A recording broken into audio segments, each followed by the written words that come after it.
Okay, hello everybody, and welcome to today's session. My name is Michal Kučerák and I will be your guide. This session is titled Point of View, Mushon Zer-Aviv, and it's my pleasure to invite here today with me Mushon. Hello, Mushon. Hi, very happy to be here. I wish I would have been here in person in Prague, but unfortunately it didn't work out this time. Hopefully next time. Hopefully next time, exactly. Yeah. Super happy to welcome you here. But please, before I pass the word to Mushon, I would like to just introduce the first half of the title of this session. Point of View is the title of the new educational exhibition that was just recently opened in DOX Center for Contemporary Art in Prague. The concept is focused on mediation via educational activities, so it's more than just a traditional exhibition, but this concept is called educational exhibition, and it combines contemporary art and design practice with social psychology. It's mostly focusing on the concepts of error and stereotype. Next to why we have Mushon here today is that his installation he will introduce today through today's session is presented at the point of view next to the installation by EPOS 257 and also by installation by Matěj Hájek, which includes an AR installation that was produced by School Studio in cooperation with Ogio and Petr Vančura. Also, this event is part of the FUK festival. FUK festival is focused on creative learning and started on 13th of April and will continue until 23rd of April. So definitely, if you have some time and you would like to take your kids to the gallery or visit some program with your video school group, or just visit, for example, the festival Výtvarka on this Sunday, you are definitely welcome to join. This festival is co-organized by Uměním, DOX Prague, SPKV, and Prague City Gallery. But also in the program, you can find events, still some of them from more than 50 cultural organizations which focused on art mediation. The theme of this year's festival, this year's edition of the festival is change. And I think this topic is also something we will be a little bit talking today, because as a society, we are facing many changes, not just in rapid development of the technology, which will be main focus of today, but also radicalization and, of course, climate change.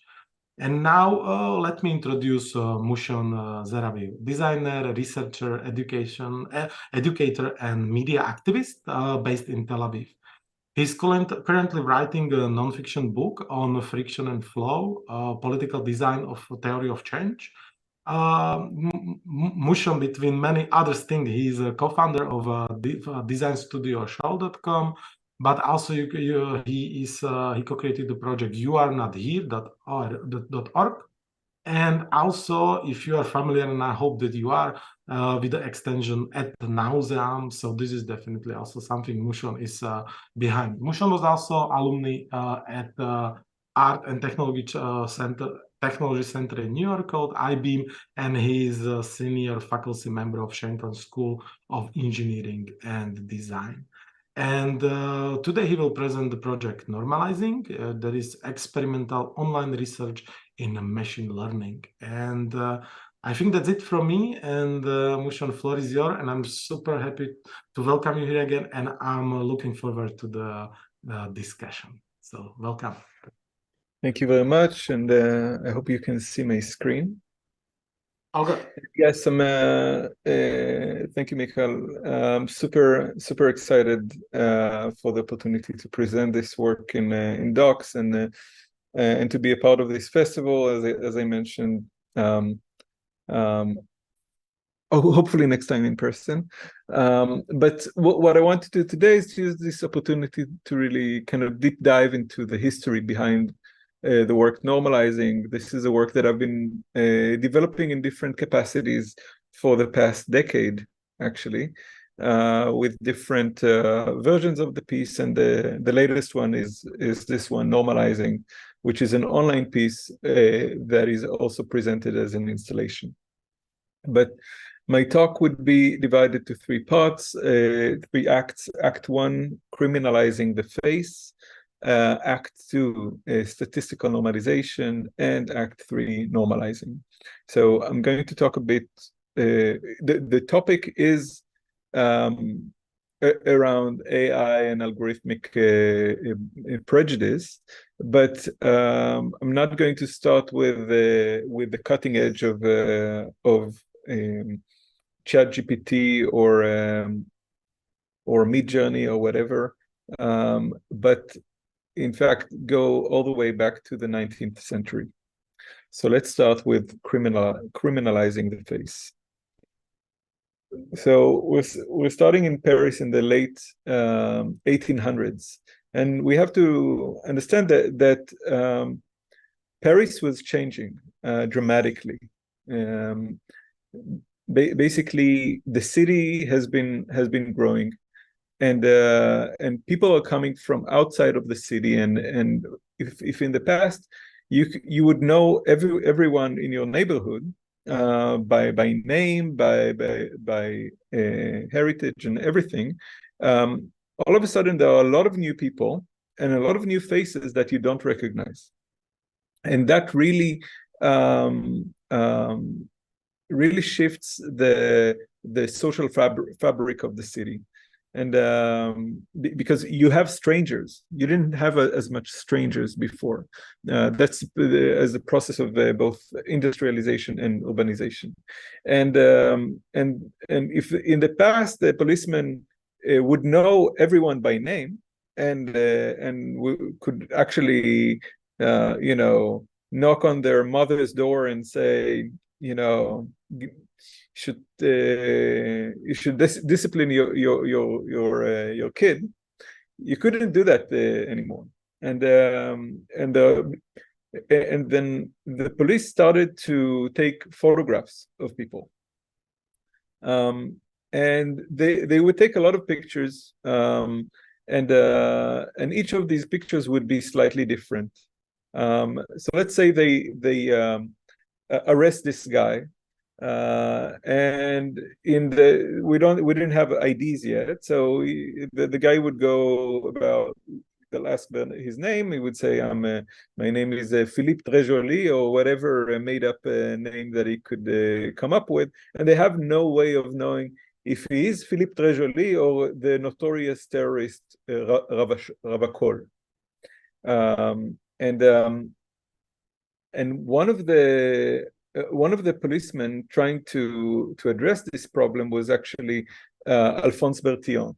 And Alphonse Bertillon was a police officer, the son of a statistician, and he was actually the father of the mugshot.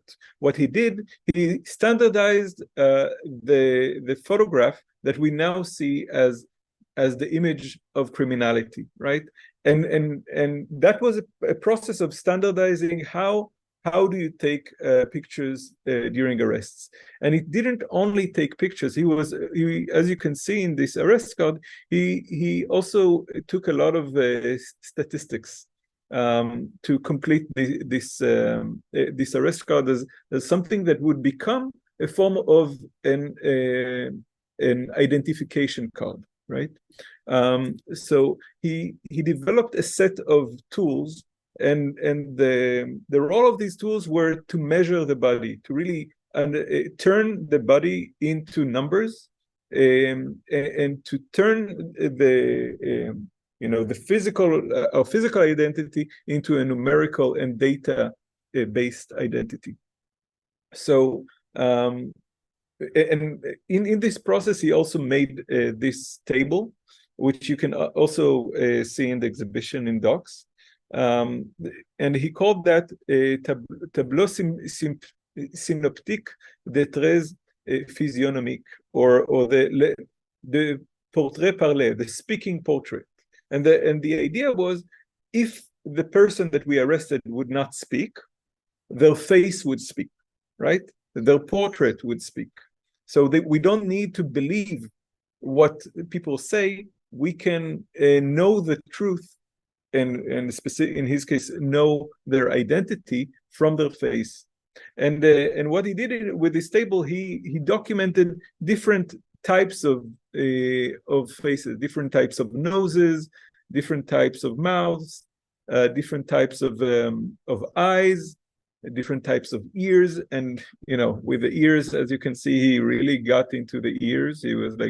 He drowned into ears, because apparently there are many types of ears. But for him, this was an indexing system. It was a way to say, oh, if I get someone with this nose and eyes and ears, I would find their arrest card in that folder. So it was only an indexing system in his case, but that was actually something that was pretty revolutionary when it comes to police work and forensics, and his system, the Bertillonage, have become the standard for how the police would use photography in the event of an arrest, and that system spread all around the Western world, and you could see these type of arrest cards in the UK and in the US and all around, and that has and until today we are using his standardization of the mugshot, of the way you take pictures when people are arrested. But the Bertillonage, the indexing system that is based on these measurements, only held up for about 8 years, and it was replaced by the fingerprint. And obviously, the fingerprint was much easier to collect, much more precise, and much more elegant than the whole shebang of the Bertillonage. One of the main developers of the fingerprint technology was this guy, Francis Galton. And Sir Francis Galton, a British statistics pioneer, was a big fan of Bertillon's system. He was actually Darwin's half cousin, and he in this picture, which you can also see in the exhibition, this is from a visit to Bertillon's lab. Bertillon would not only take pictures of criminals, he would also have guests in his police studio, where he would take kind of half-joking arrest cards, documentations of distinguished guests like Francis Galton. The thing is with Francis Galton, when Francis Galton was looking at the Darwin's work, and specifically things like natural selection, he didn't see natural selection as an analysis on nature, but as almost as a call to action, as a way of making the human race proceed in the right direction. And he founded he coined the term eugenics, and he advocated for what he called responsible breeding. So the eugenics have become a very strong social movement that was represented by things like the Better Baby contest. Families would enter their babies into competitions for which baby has the purest heritage. They would actually use the Bertillonage to try to make sure that they create the kind of pairing, the kind of mating that would create perfect babies, because evolution becomes kind of a mission of progress. So the eugenics movement have become one of the strongest forces of what we now call the scientific racism, based on social Darwinism, a racist interpretation of survival of the fittest. So, and one of the things that they did, by the way, was not only try to predict the perfect babies, but prevent babies that they saw as, or people that they saw as unperfect from breeding, including passing quite a lot of laws of forced sterilizations. And you can see that, as you can see, this is not not from France or the UK. This is from the US, that was a pioneer in eugenics. Some people are born to be a burden on the rest, right? So states in the United States have actually passed laws of sterilization, and eugenics have become a very, very strong force in the Western world in general, but in the US specifically. Until World War II. And in World War II, eugenics was a great inspiration for Nazi ideology as well. What you can see in this poster is this is a propaganda for Germany's T4 euthanasia program. And it says this person suffers from hereditary defects and costs the community 60,000 Reichsmark during his lifetime. Fellow German, that is your money too. And for better or worse, that's the understatement of the centuries. For better or worse, after World War II, that was not cool anymore. And eugenics have stopped being such a legitimate force around the world, following the horrors of the Holocaust. And if we go back to Bertillon, Bertillon actually, as we remember, he used it.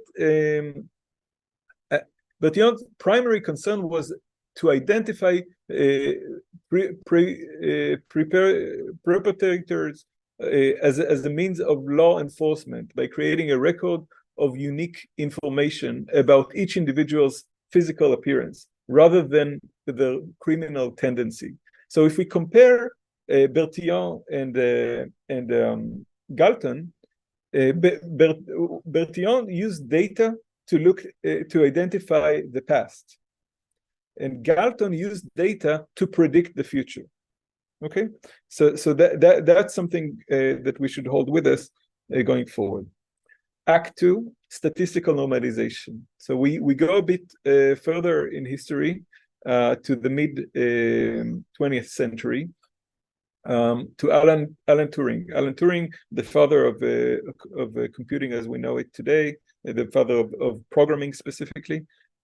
He's one of the developers of the Enigma machine that was used one of the developers who cracked the Enigma code that the Nazi used to encrypt the messages to their U-boats, and specifically after World War II, he became a pretty leading theorist in thinking about the potential of computing in general, and specifically he's known for in 1950. Let's watch this short clip. And in 1950 he published a prophetic essay. I propose to consider the question, can machines think?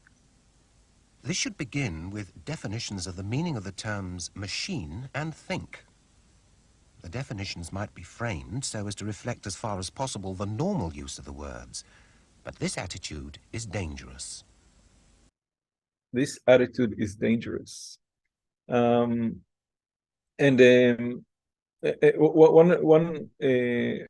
of the things that he developed was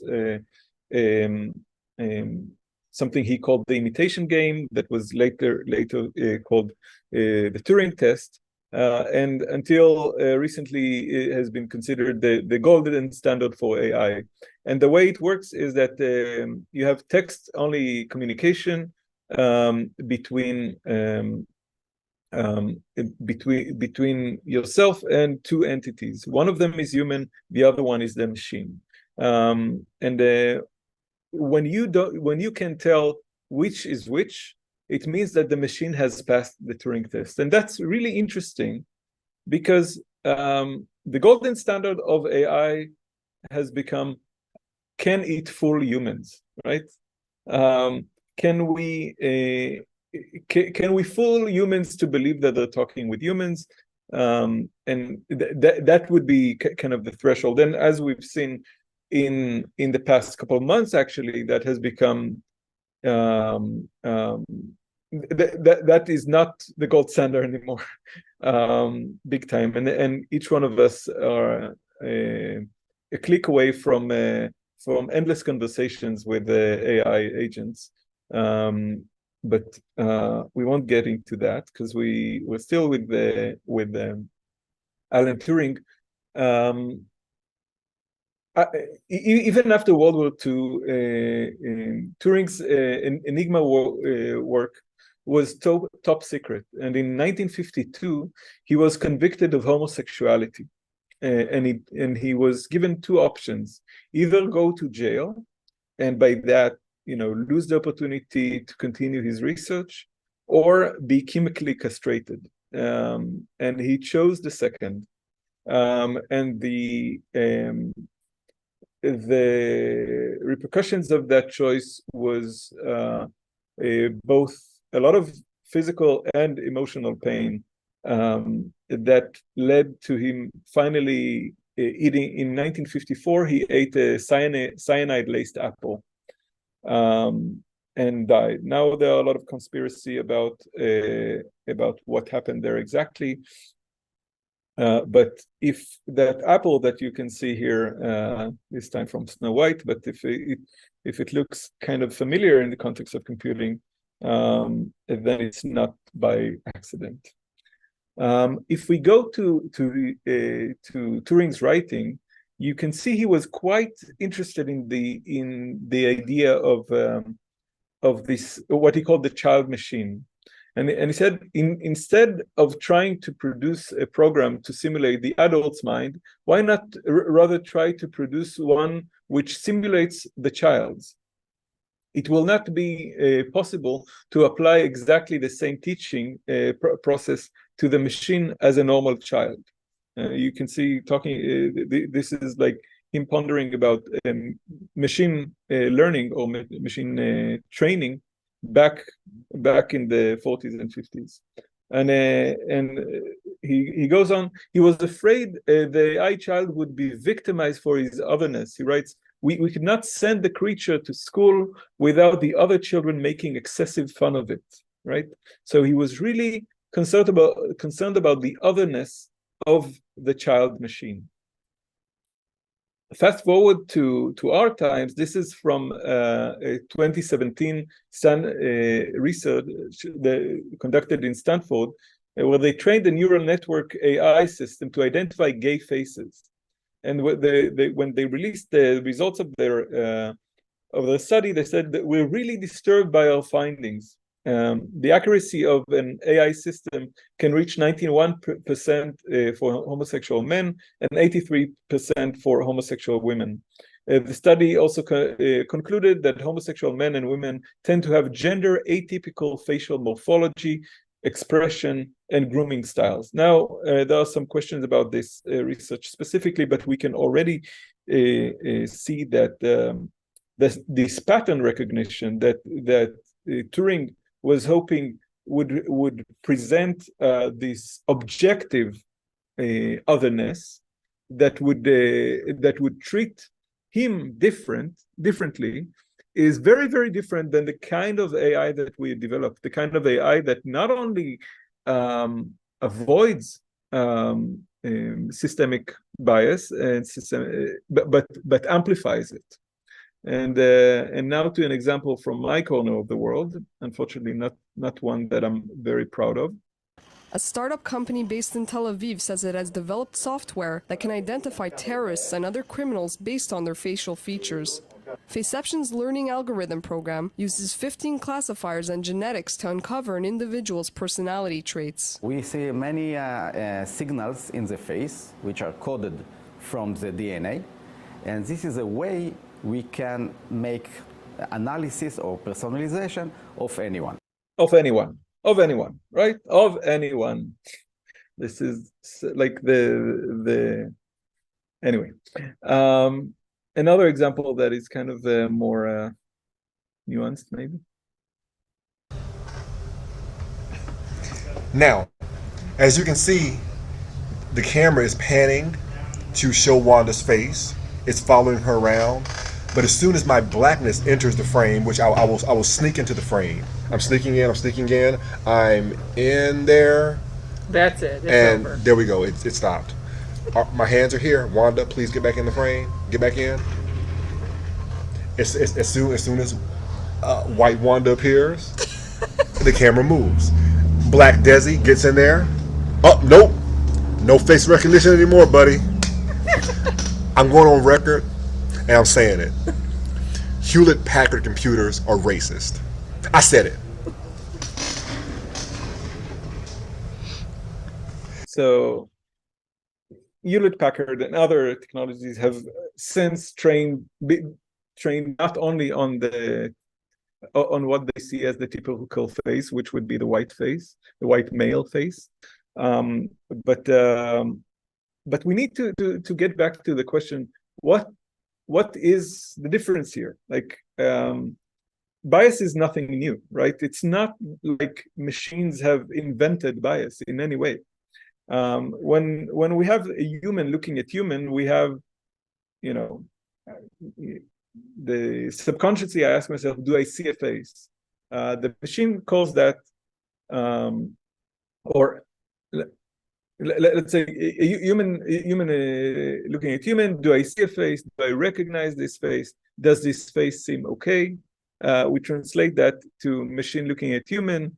Do I see a face? Would be face detection. Do I recognize this face? That would be face recognition. Does this face seem okay? Would be face analysis, right?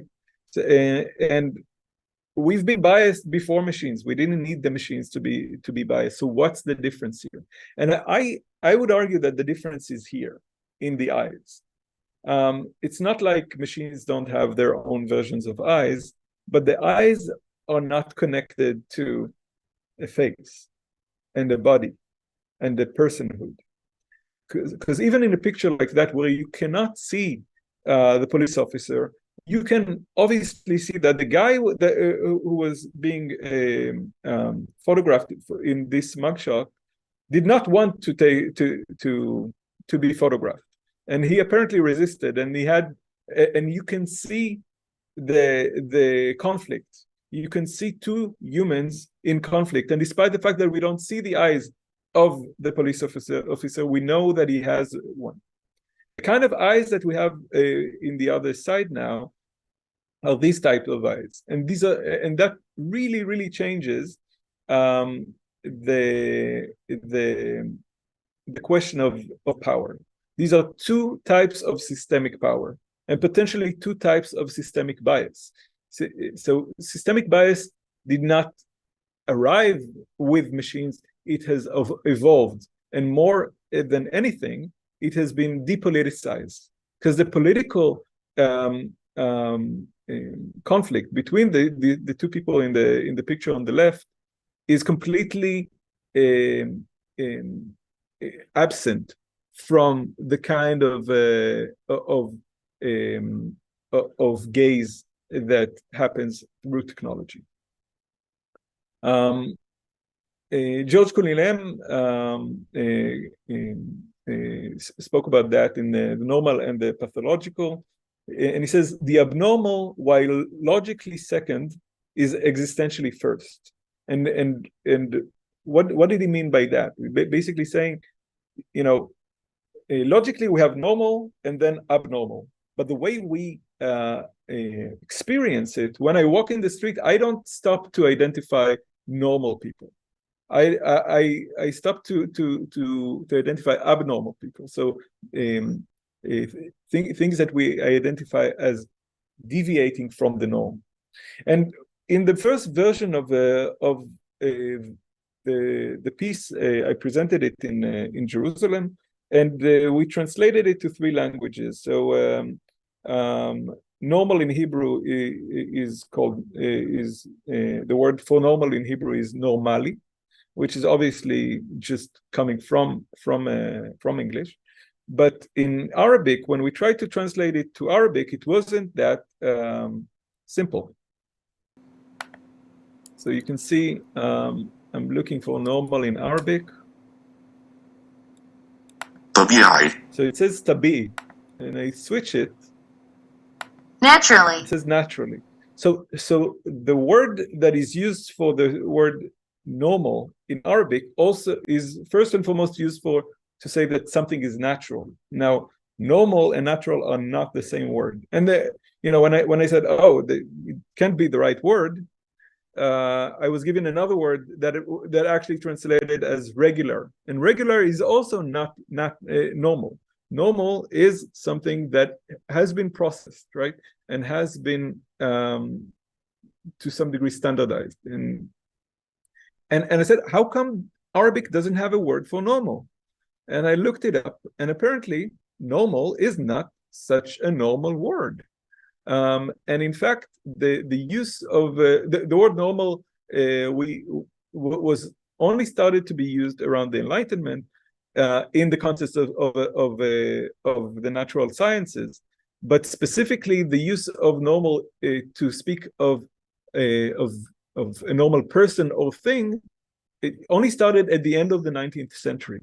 What also started at the end of the 19th century? Statistics, right? Or rather advanced dramatically during that time.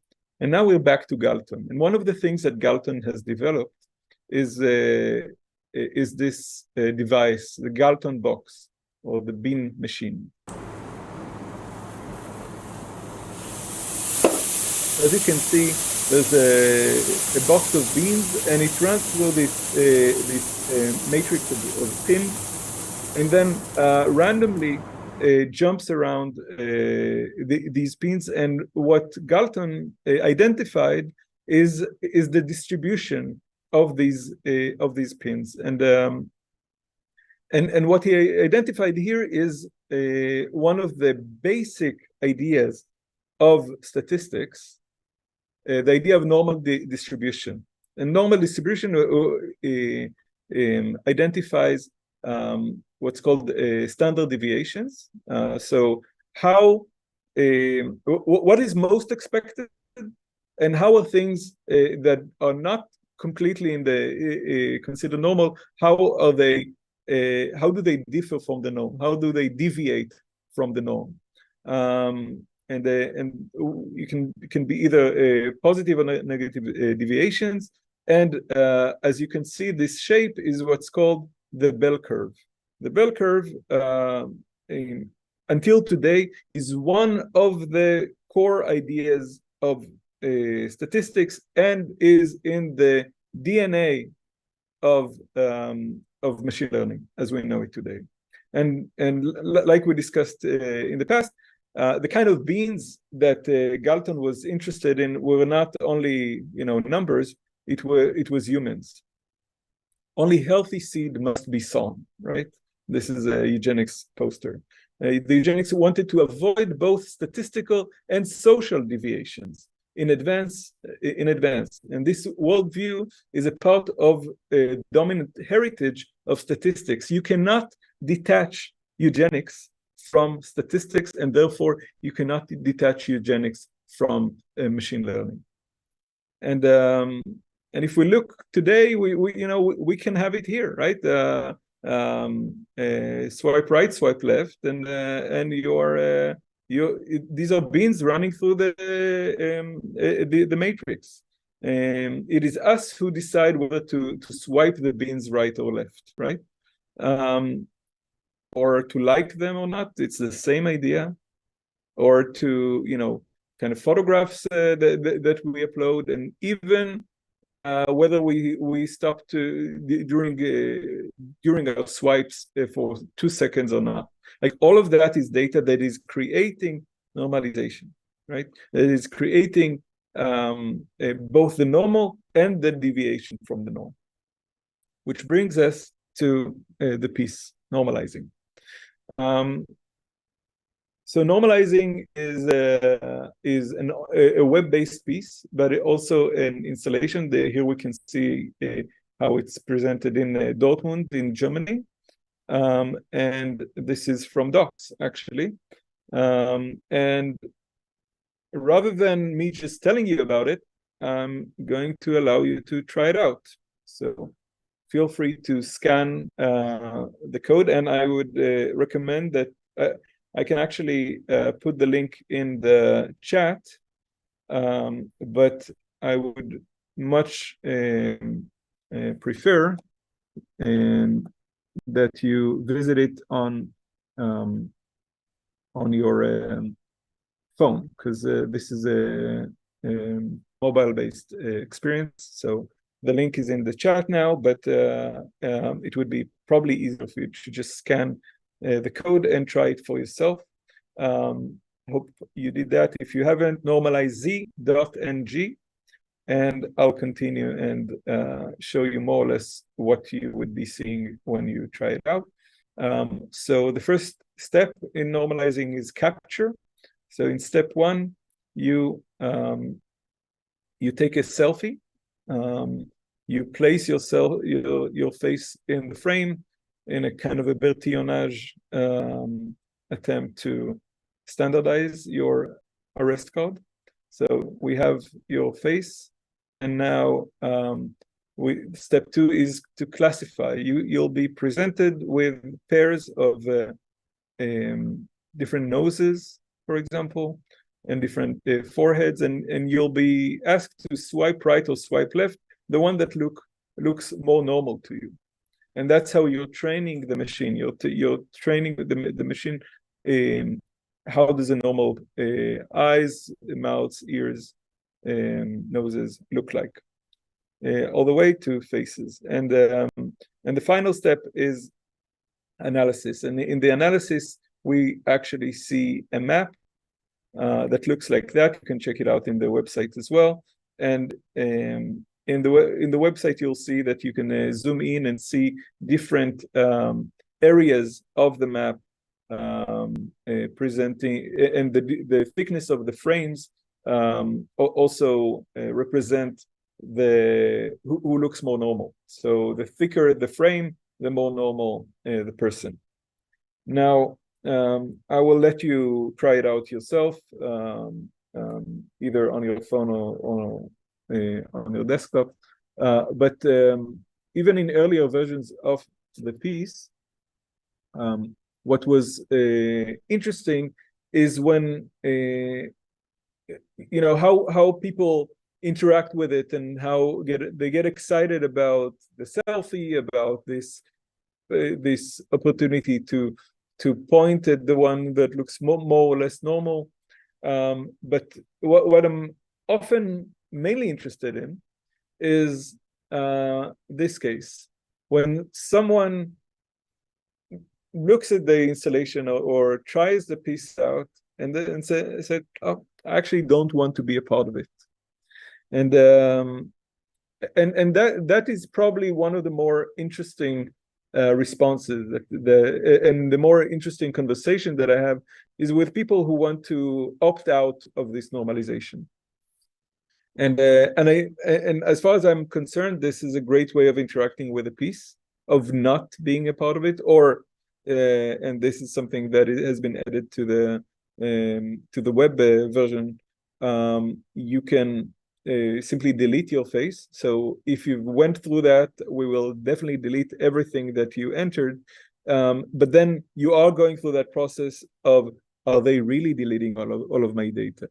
And when do you actually have the opportunity to delete all of your data, of opting out, of deliberately choosing not to be a part of this system? And can you really trust whoever says that they would give you the right to be forgotten? So, or will you simply stay there in the background forever? So, concluding, we've been there before, and we start with a subject. right? A subject that is being captured by the camera, and then datified, turned into data, a data that that is added to a data set. And the data set, as we've seen, has two main affordances. One is identification, as we could see in the case of Bertillon, and the other is categorization. And both of them actually feed into a model of how would a perfect baby look like, right? And that model feeds into an analysis. The analysis feeds back into the model, and so on.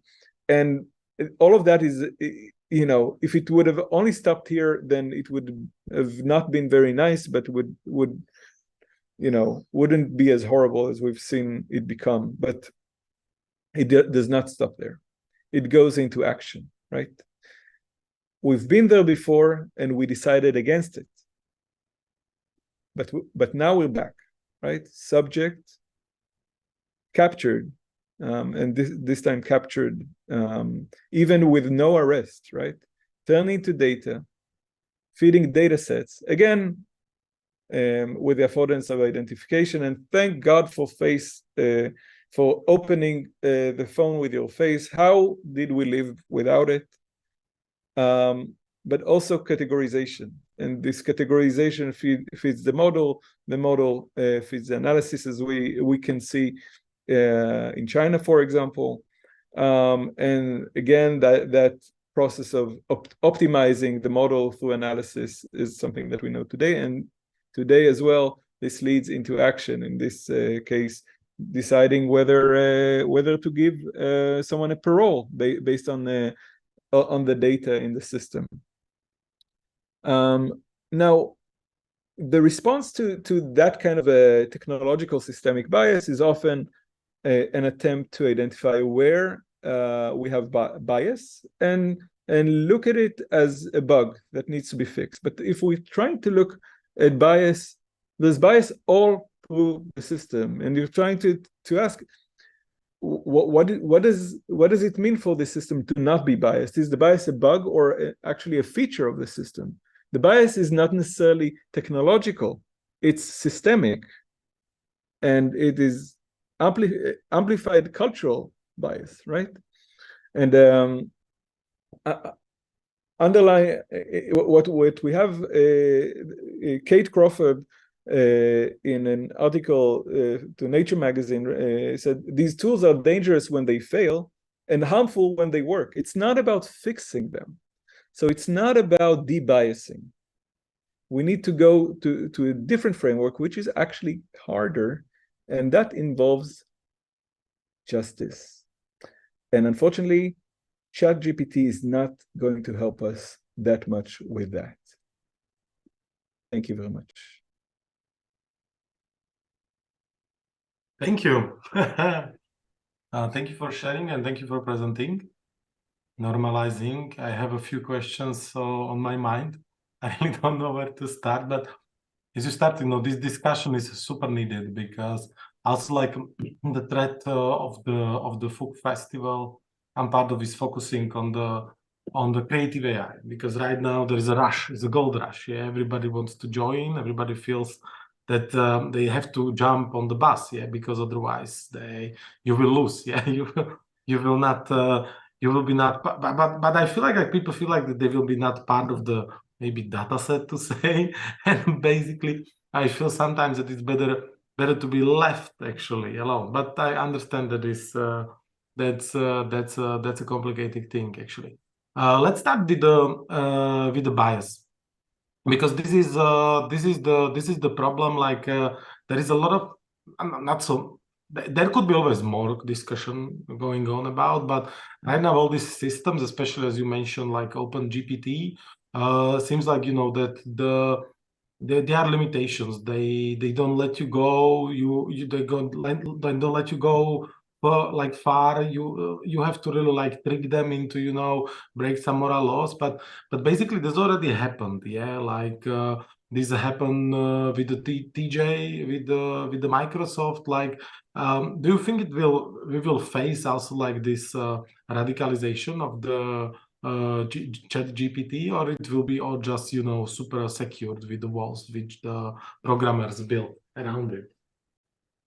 Well, again, I think your question has to do with like debiasing, like, and one of the things that OpenAI has, who released ChatGPT and DALL-E, the image synthesizer, they go on and on about how important it is to debias these systems.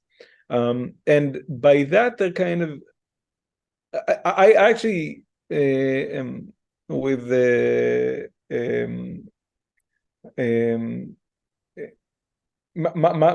my perspective there is that these are biased machines, right? What they do, if we think about the bell curve, if we think about the core of statistics, it's not about debiasing. If you debias these systems, then they can't do anything. What they do is process bias. Because our bias is that cats look, that the creatures that look like that we call cats, and the creatures that look like that we call dogs. Like, you can't really put a very clear line of where do you draw the lines of bias, but I think what I'm more concerned about is the same thing in a way that that Galton was concerned about. Galton was concerned about the future. Galton was concerned about how what we learned from the past can dictate the future. And in his case, he wanted to dictate the future. And I'm using the word dictate for a reason here.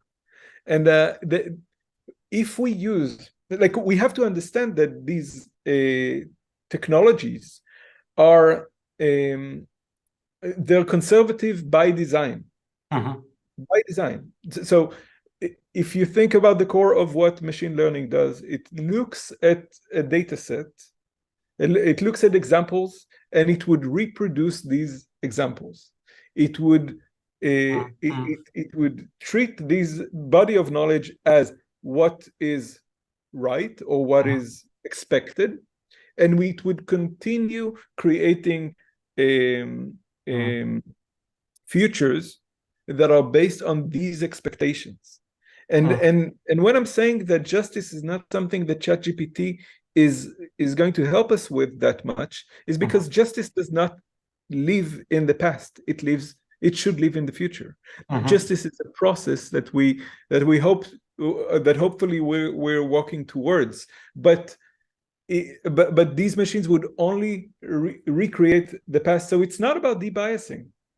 It's about understanding that we have built systems that are pushing us toward, pushing against the deviation, that are pushing us towards normalization, pushing us towards what is expected, and treating what is not expected as a deviation, right?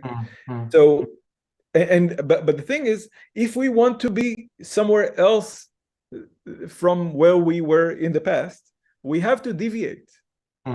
We have to deviate from the standard normalization, right? And we built the wrong technology for that. So it sounds to me like, I don't know, that to achieve the justice, you need to deviate from this inbuilt bias. But I would ask, like, you know, like how we could imagine it, or did you ever thought? I definitely think you did. Like, what it would mean, like, you know, imagine the, let's say, the database that is based on the justice, not on the bias, not on this limitation. So it's not like I have, you know, oh, it's good that you asked me, let me tell you about justice. No, it's not that I own justice. and I have like the doctrine and like replace your databases with that software. Here's the justice software to replace it. It's not that. It is. I think it is a process of really asking what this technology should be used for and what it shouldn't. And there's a gold rush to use it for everything. Because it's amazing and it's fun. I'm not a purist at all, and I'm using AI in my own work. And I actually think that there are a lot of things that we should predict. And in fact, when I'm saying that these technologies are conservative, I'm not saying that conservatism is necessarily wrong. Like the way I'm looking at, I think the biggest problem that we're facing, which is climate change, our position in the side of, the environmental movement is first and foremost a conservative movement. It is trying to conserve, the environment that we lived in for the past,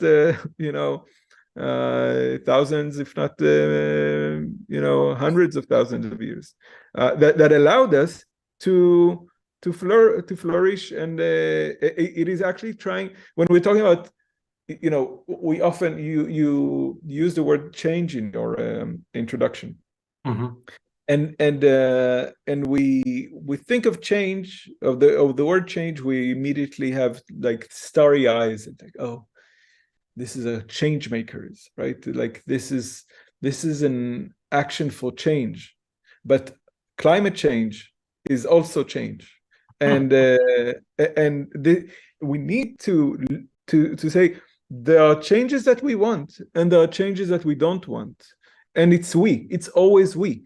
So it has to be a social thing, and this is not a part of this talk, it's a part of other talks, but I'm working a lot on developing ways of finding that change that we want versus the change that we don't want, and how can we kind of change the way we're thinking about futures, and specifically in the light of how these algorithms have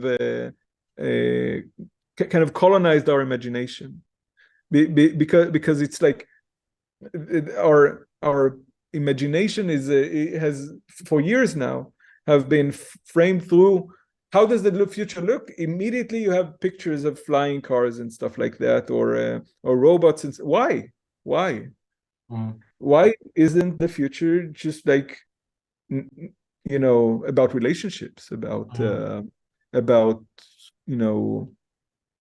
being able to be with your loved ones in an environment that allows you to really be everything that you want to be. It's not about a private metal box flying in the sky, but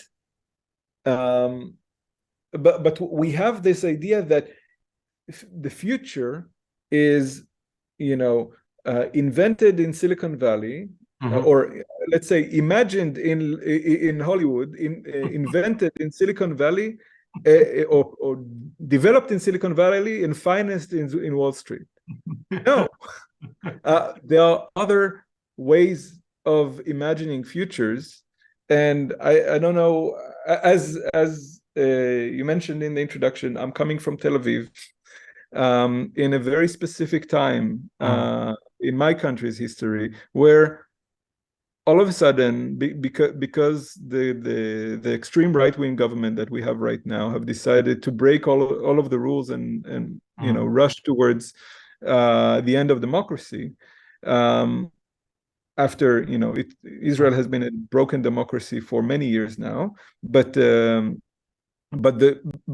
all of a sudden the frogs are jumping from the boiling pot, because the government has become so excited about its power that it pushed the heat all the way up, and we're jumping. And when we're jumping, we are terrified of our future on one hand, but at the same time our political imagination is opening. And now we're not only talking about fighting to get back to our broken democracy from before, we're fighting towards really fixing that political system. So what I'm saying, and this is a bit of a deviation from the norm of our conversation, but the point is, political imagination, when it no longer is encapsulated within the predicted, can also lead to really dark images of and I must say that I'm not sure that this country would continue being a place where my kids can continue growing in. But at the same time, if we had an opportunity to create real wide change, it's now, because our image of normality has been shattered. Yes. It's like you open so many points, you know. I just wanted, you know, because with the justice, you know, I exactly think that these words can mean so many things, and especially, you know, with as you mentioned, political context. But I wouldn't go there. I would just try to get back to something which I noticed, because I've been doing and I've been part of the project called What the Future Wants, and basically it was based on discussion with the kids, how they imagine the technological future, basically what they want to be in this future, actually. And to my surprise, like these discussions about the future, actually, which are complicated, but to my surprise, like so many kids think it's a technological answer, but basically it's a technological answer. It's not like, you know, the Jules Verne style, you know, when you have these super hybrid machines, like kind of bringing new imaginaries. It's basically technology which already exists, or it's on the verge of existing. It's nothing like really super shifting. And I try to know to decode it, and you said it super nicely, actually, like colonizing of imagination, because this is exactly like also like the way how we tend to interact with the systems, actually, which are presented to us, actually, and which gains like it's limiting us. But we, on the other hand, think it's super open. Yeah, we can right now imagine whatever, and especially people who were not, for example, working with the imaginary before, suddenly, you know, just push the button, and what they wanted to see, not super, but very close to it, actually, they suddenly see it in front of them, actually. So this way, how we are colonizing ourselves to extending this kind of image, and where I want to get, because we had discussion yesterday, and as a part of the festival, and it was also on the creative AI. It was a panel discussion. There was three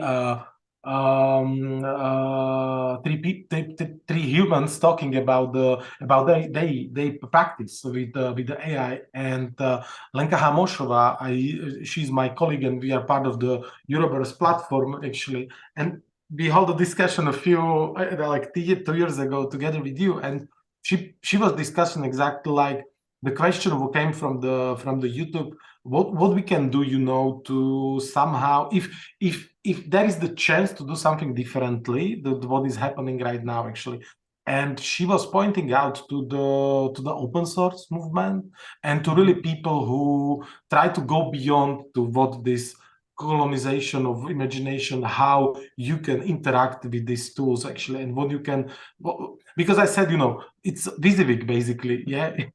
And with basically with the open source, it's never WYSIWYG. It's always the question, actually. And maybe there, because you come from open source, actually. So my question is right now to shifting. You think that this direction could be like more of looking for this justice? I don't know where we find it or what it is, but like through really thinking, like, because open source is the moment when you open up, yeah, the system. You really look inside and you try to jam with it, or, you know, hack it. Is this a way? I'm definitely, I've been involved with open source and open data and open culture for many years, but I actually am not sure that that it's there. Like you see, for example, a lot of the image models that are the images that are fed into the systems that create these image synthesizers are based on the pictures that we've published as Creative Commons license on Flickr in 15 years ago, right? Open culture and open data and look, ChatGPT is writing code using open source code that it reads from GitHub, right? So open source software and in general we cannot look at, there are a lot of values in openness in general, but none of these approaches would kind of release us, right, from the complexity of the moment. It's not like here's the problem and therefore here's the solution. And even when I'm talking about futures literacy or kind of political, kind of flexing the political imagination, it's not a technology, and it's not a set of procedures. It's an ongoing process. And the good news is that machines won't replace that. So there's room for us, and I think it really ties into creativity. I'm looking at, like, one of the things I'm looking at now is like how we draw, for example, like even sketching and drawing, like what happens there. I'm starting to draw and the image appears in front of my eyes, and the possibilities are changing so fast when I just move the pencil on the paper, and I'm discovering something that didn't exist there before, and that can lead to tons of directions. And I'm not saying that AI doesn't have room there. It actually can have room, and it can maybe, you know, even challenge my normalization. But at the same time, there should be an ongoing process of discovery and openness. And here I think that the openness of futures is important more than open source, open data, open culture, open whatever. That openness to really describe where we want to go is key. Nice. That was a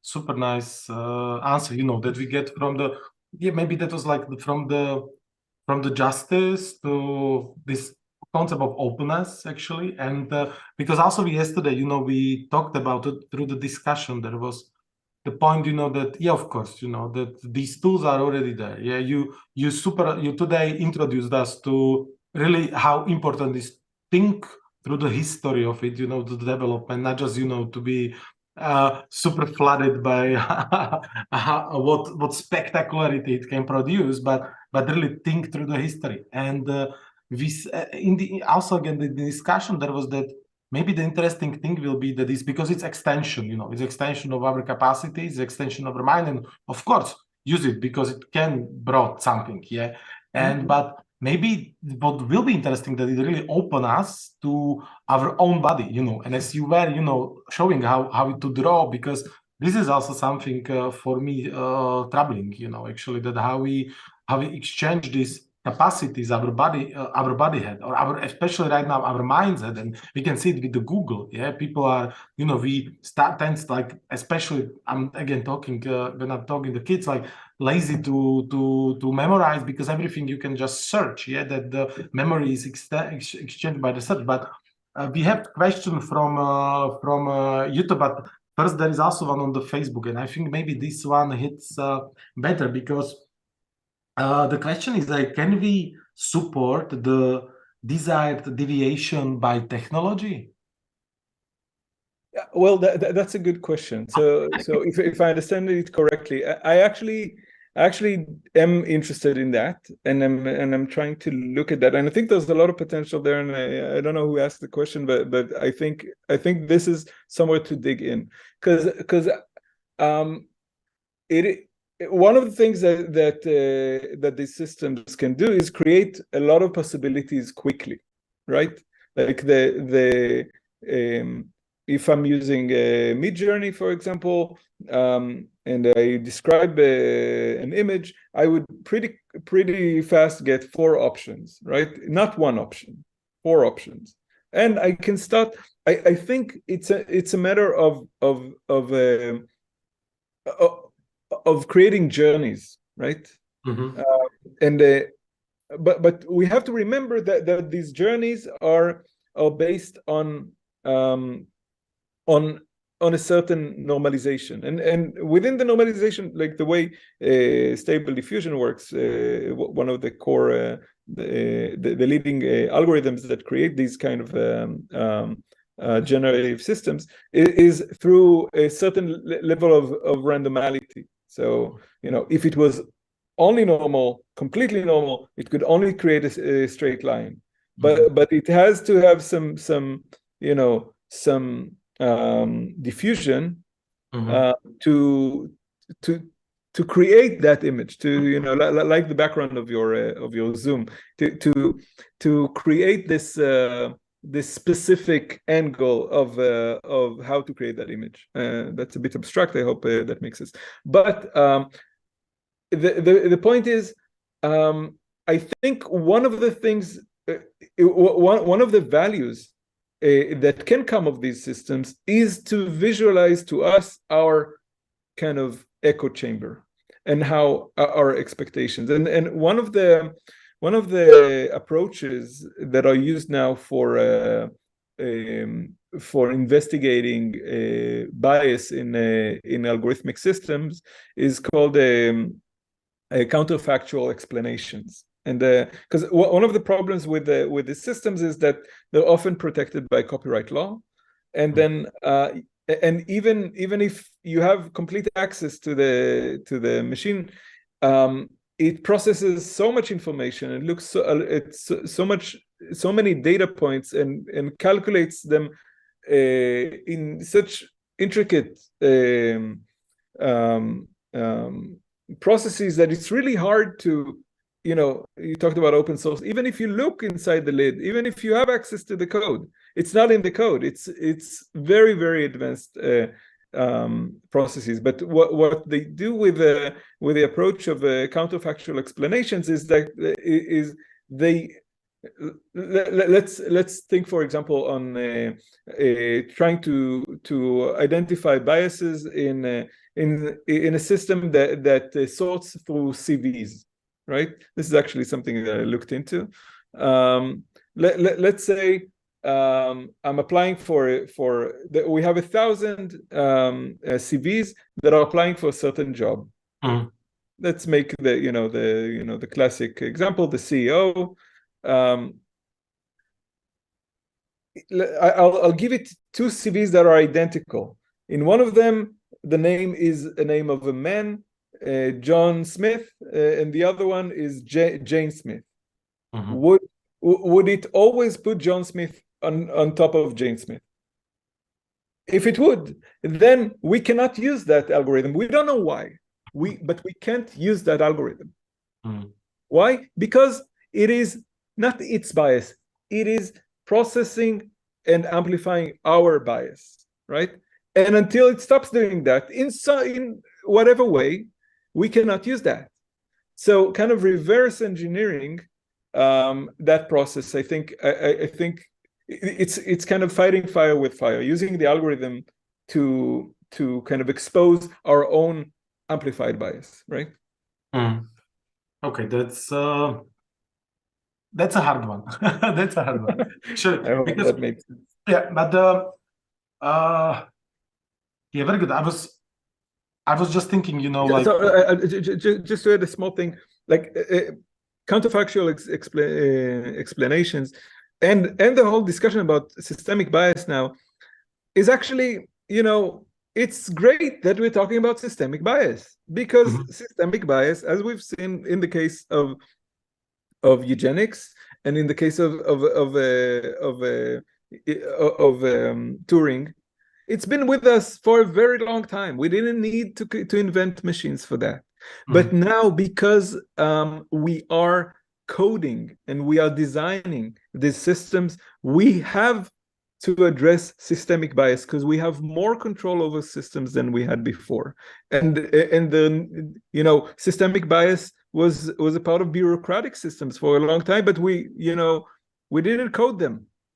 We didn't have access, and we didn't have a public debate about that, and we didn't have, you know, I think the fact that you can play with ChatGPT is amazing. I think everybody should play with ChatGPT and with Midjourney and the likes, because we need to probe these things.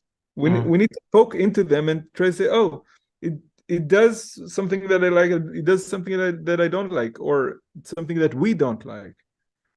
It's a reflection, an amplified reflection of what we've defined as normal. And it's an opportunity to back to the great question that we got from Facebook. It's a way of really questioning what do we think about this reflection.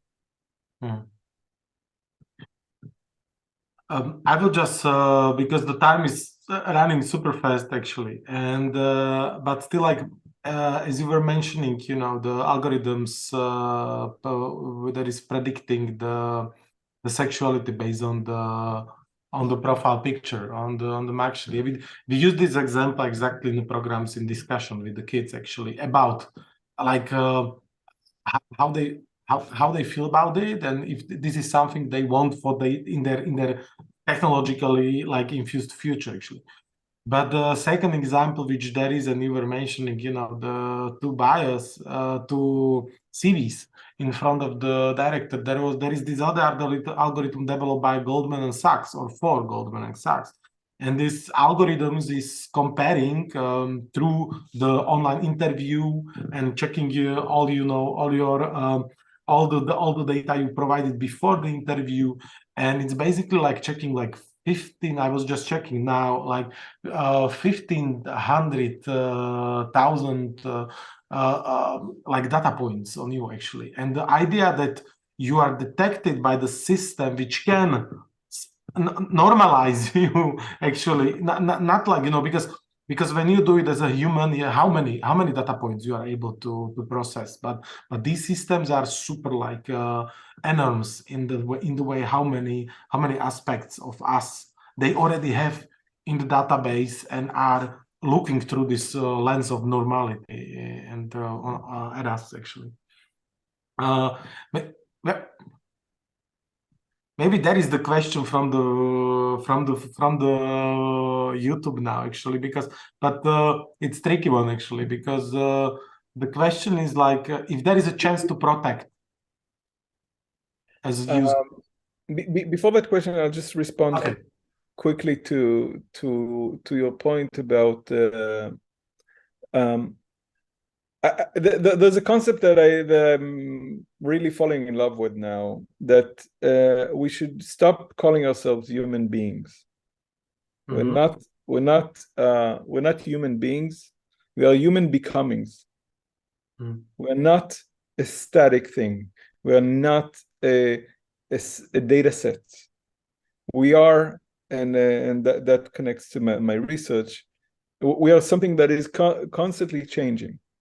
And because we are constantly changing, yes, it's not that like we don't have a certain inertia that we often continue in the same line, but we are not something that we were before, right? Like I was just you know, there are all of these ideas of transhumanism and uploading yourself to the cloud. Like, if I upload myself to the cloud, what is myself? What is this data set? Is this the data set of Mushon as a 5-year-old, as a 16-year-old, as a 25-year-old? Mushona is 46 years old, like I am right now. Mushon before this conversation, before Mushon after this conversation. Mushon when he's almost dead. Broken leg, without broken leg. What is this data set? What is this human being? It's not like we have always thought of ourselves through the latest technology that we have, if it was a steam engine or whatever.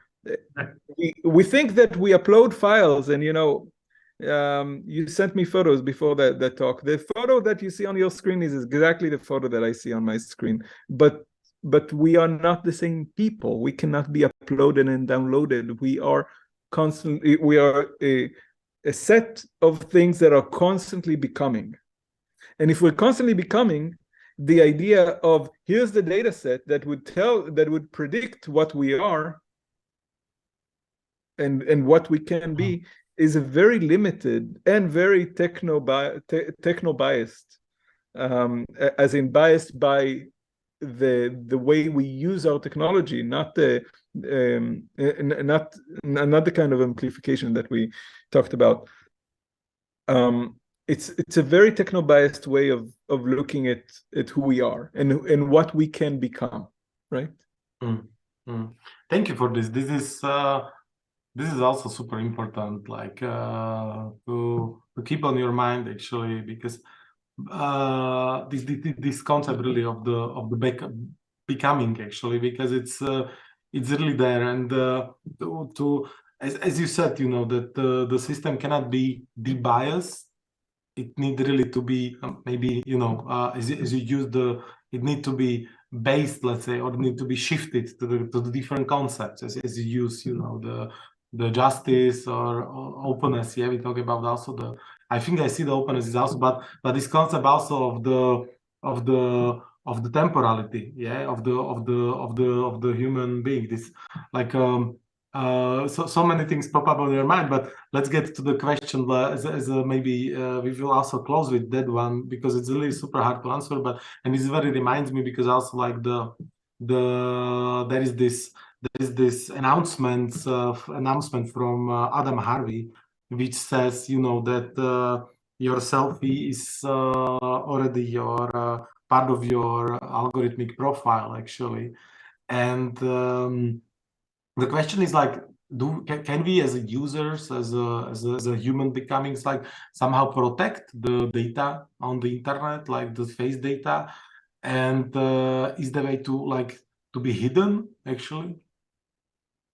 So I think I'll answer that through so face. The reason that I'm talking about face recognition is not because I think that that the data of the face is the most important data. It's more because that identifying faces is how we've come to process identity way beyond technology, before digital technology.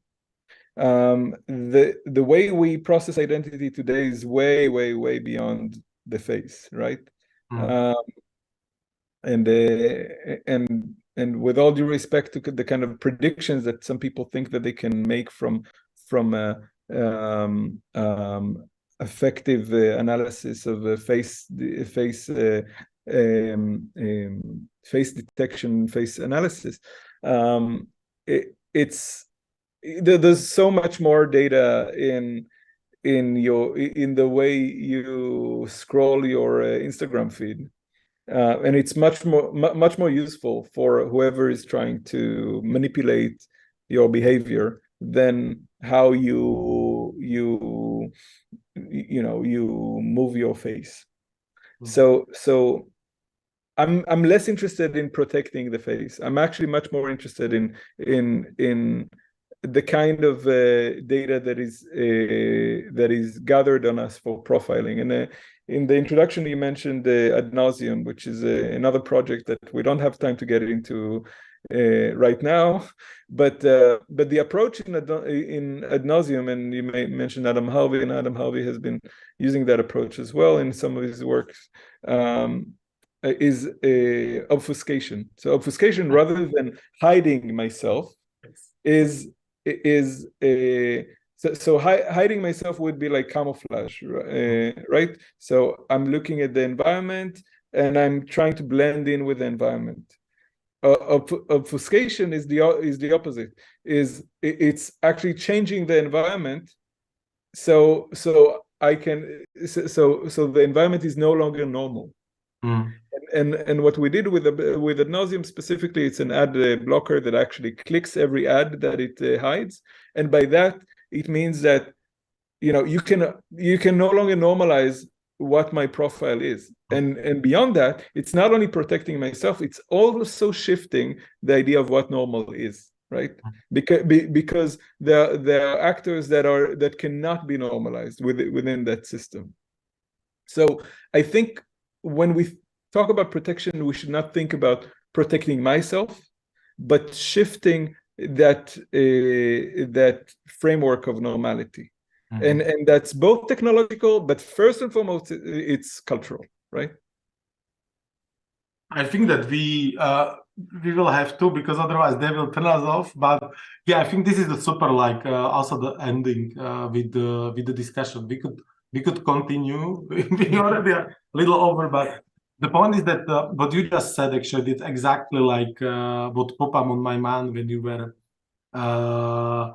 obfuscation. That you really how to, because this is also part of the data detox, that you also feed the system with the data which are completely out of your profile actually, just to jam with it actually, that the predictability, you just make it harder the system to predict actually, and the Adam to be just to respect with him, it's really like he's thinking that it's already photo. Selfies are already part of biometric profile, and we cannot hide from that actually, and we just have to realize it, accept it. But what you just said, I think it's super nice to think. So I'm super happy that we could host you as a part of the FUK festival, but not just FUK festival. I would like to invite everybody to DOX to also become the part of your installation, because that's how it works. It's an interactive piece, and people can start to think about the normality. And I hope that through your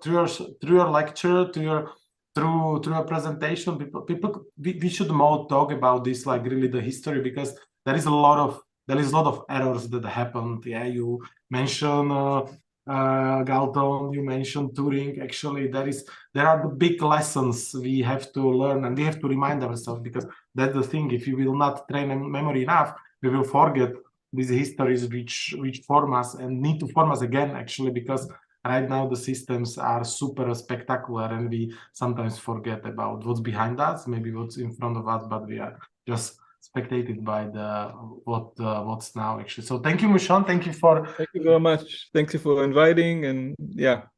And also for this. Hope to meet you in a hug and beer space. So. Yes. That's same here, exactly. And also thank you to all of you who were watching us online, or you will watch us later. And have a good night or good day or whatever.